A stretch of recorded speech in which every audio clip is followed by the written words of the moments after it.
As we move harmonically through this dramatic story, you can see on Daniel's face exactly the embodiment of these different characters.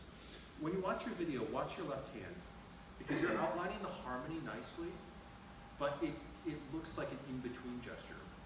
Do any of you play tennis? It's a racquetball. Every week. Okay, racquetball or tennis or any racket sport, you know that there's what we call no man's land, no woman's land. So you have to either be at the baseline or you have to be at the net. If you're standing somewhere in the middle of the court, the ball lands at your feet and it's very hard to return. Same with racquetball. Having a gesture that just sort of goes like this is like no man's land. It's not really communicating anything, and it's actually getting in your way. It's making your job harder. You need to work and fight to make your left hand mean things, and for its character to embody the beautiful character that you have in your right hand. Right now it's just sort of flailing a little bit. I want to commend you on the stick speed in the rebound, which shows perfectly to Dr. Park, our full orchestra, how you want these chords articulated. She's changing the way she rolls the chord based on the speed of your stick in the rebound. There's an important lesson for us to learn in watching that beautiful gesture.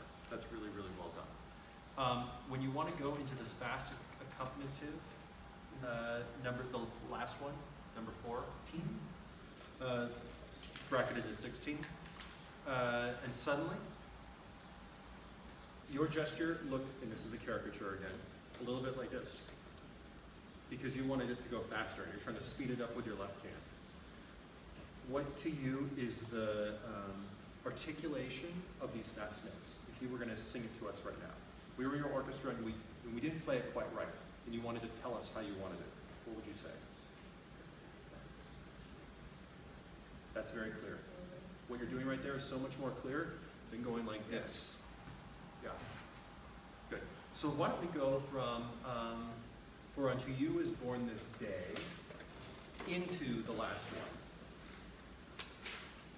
And let's just work that transition.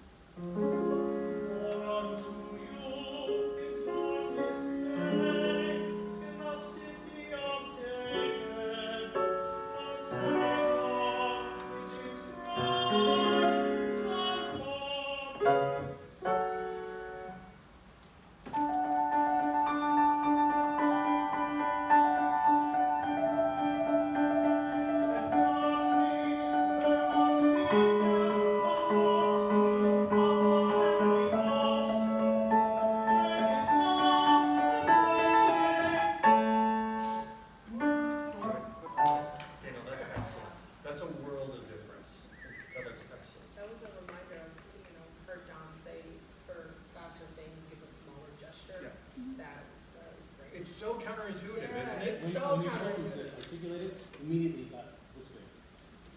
So good. When you're dealing with really great musicians, such as all of you, I mean that, truly. Your instincts are stronger sometimes than what you feel like you have to show in the moment. And it's just about getting into the instincts of musicians, and then everything's clear as day. About 100% of the time, you just have to sing it yourself, and you'll notice that your hand even does something different than what you just did. A few things before we move on to commentary.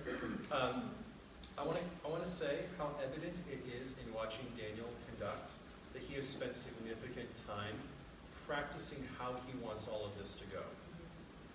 It's never once, even working with a singer that maybe he hasn't worked with before, and he's following, did I get the feeling that of uneasiness, that Daniel is sort of flying by the seat of his pants. He knew without even looking in his score where those chord changes were going to come based on just watching Alan's mouth move and watching his breathing. That adds, enough can't be said for the confidence that you give the ensemble based on your score knowledge. That is really a place where orchestral musicians, and I think Daniel would support this, find confidence in their conductor is based on their comfort level of what they're doing, or what the conductor's doing. Okay, Alan? I was going to say two things. One, I did feel like, even though I wasn't watching him, because that wouldn't necessarily be the case with performance, I still feel like we were very well together, even when I was controlling where it was going, and then he was controlling. Yeah. In the recipe versus the company. Arsis and thesis, push and pull, it's a dance back and forth. Yeah. Good. Daniel, nicely done. Thank you very much. Moving on, Melissa.